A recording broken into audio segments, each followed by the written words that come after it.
मानव इतिहास में क्रूर और अमानवीय कृत्य कल भी हुए थे, आज भी हो रहे हैं और शायद कल भी होते रहेंगे। मनुष्य कब और कैसे अपनी हैवानियत का प्रदर्शन करे, इसका किसी का भी अंदाज़ा लगा पाना मुश्किल है। इतिहास गवाह है कि संसार में सभ्य लोगों ने भी अमानवीय कृत्य जानबूझकर किए हैं, शायद अपनी ताकत दिखाने के लिए, अपितु अपने अहंकार को तृप्त करने के लिए।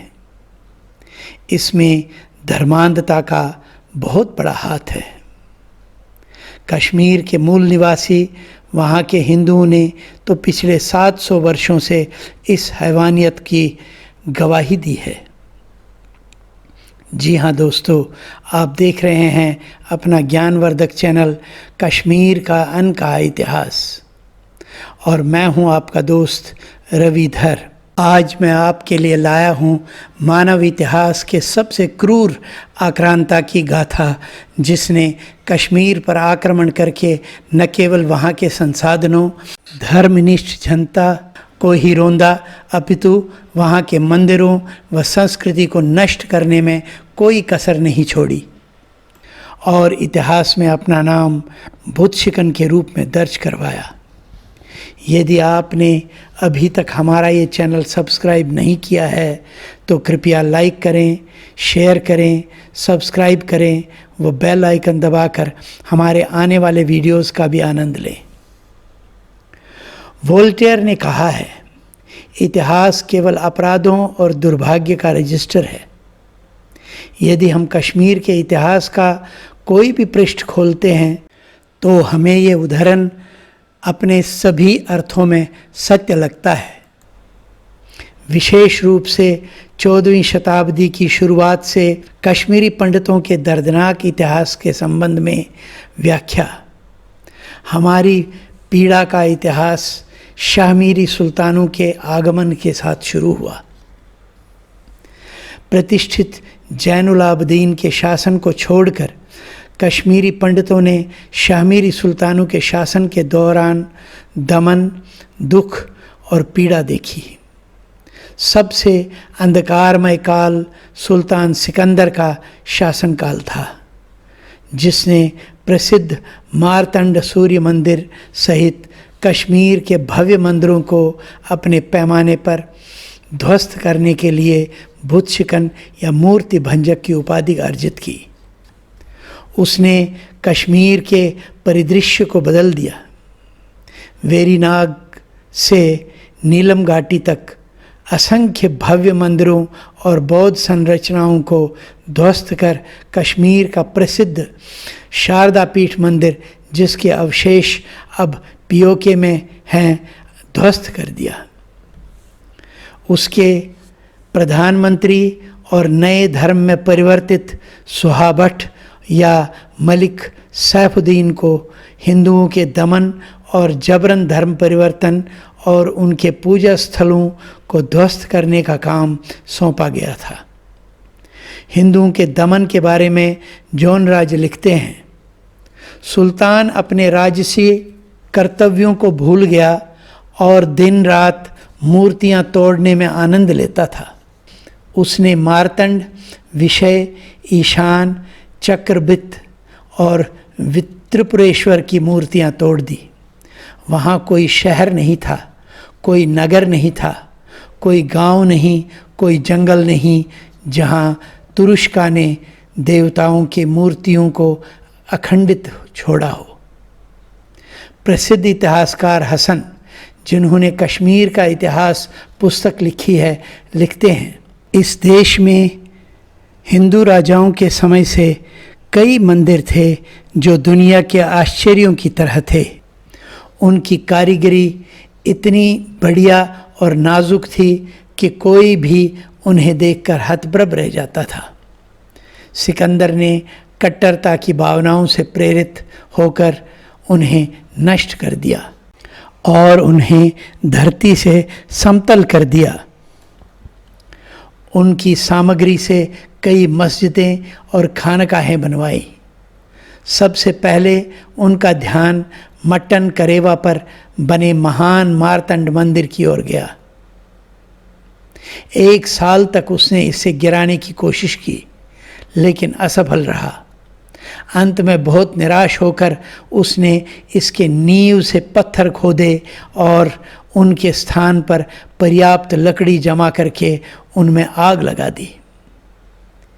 इसकी दीवारों पर सोने की परत चढ़ी पेंटिंग पूरी तरह से नष्ट हो गई और इसके परिसर के आसपास की दीवारें ध्वस्त हो गई। इसके खंडहर आज भी लोगों के मन में आश्चर्य पैदा करते हैं। बिजबिहारा में प्रसिद्ध विजयेश्वर मंदिर सहित 300 मंदिर, जिसे शिहाबुद्दीन ने आंशिक रूप से क्षतिग्रस्त कर दिया था, नष्ट कर दिए। विजयेश्वर मंदिर की सामग्री से एक मस्जिद बनाई गई और उसके स्थान पर एक खानका बनाया गया, जिसे आज भी विजयेश्वर खानका के नाम से जाना जाता है। सिकंदर ने हिंदुओं पर सबसे अधिक अत्याचार किया। घाटी में ये अधिसूचित कर दिया गया कि यदि कोई हिंदू मुसलमान नहीं बनता है तो उसे देश छोड़ देना होगा या मार दिया जाएगा। परिणाम स्वरूप कुछ हिंदू भाग गए, कुछ ने इस्लाम स्वीकार कर लिया और कई ब्राह्मणों ने मरने के लिए सहमति व्यक्त की और अपनी जान दे दी। ऐसा कहा जाता है कि सिकंदर ने इन तरीकों से 6 मन यानी करीब 250 किलो जनेऊ हिंदू धर्मांतरित लोगों से एकत्रित किए और उन्हें जला दिया। मीर मोहम्मद हमदानी, जो इस सारी क्रूरता बर्बरता का गवाह था, ने अंततः उसे ब्राह्मणों की हत्या से दूर रहने की सलाह दी और उन पर मौत के बजाय जजिया यानी कि धार्मिक कर लगाने को कहा।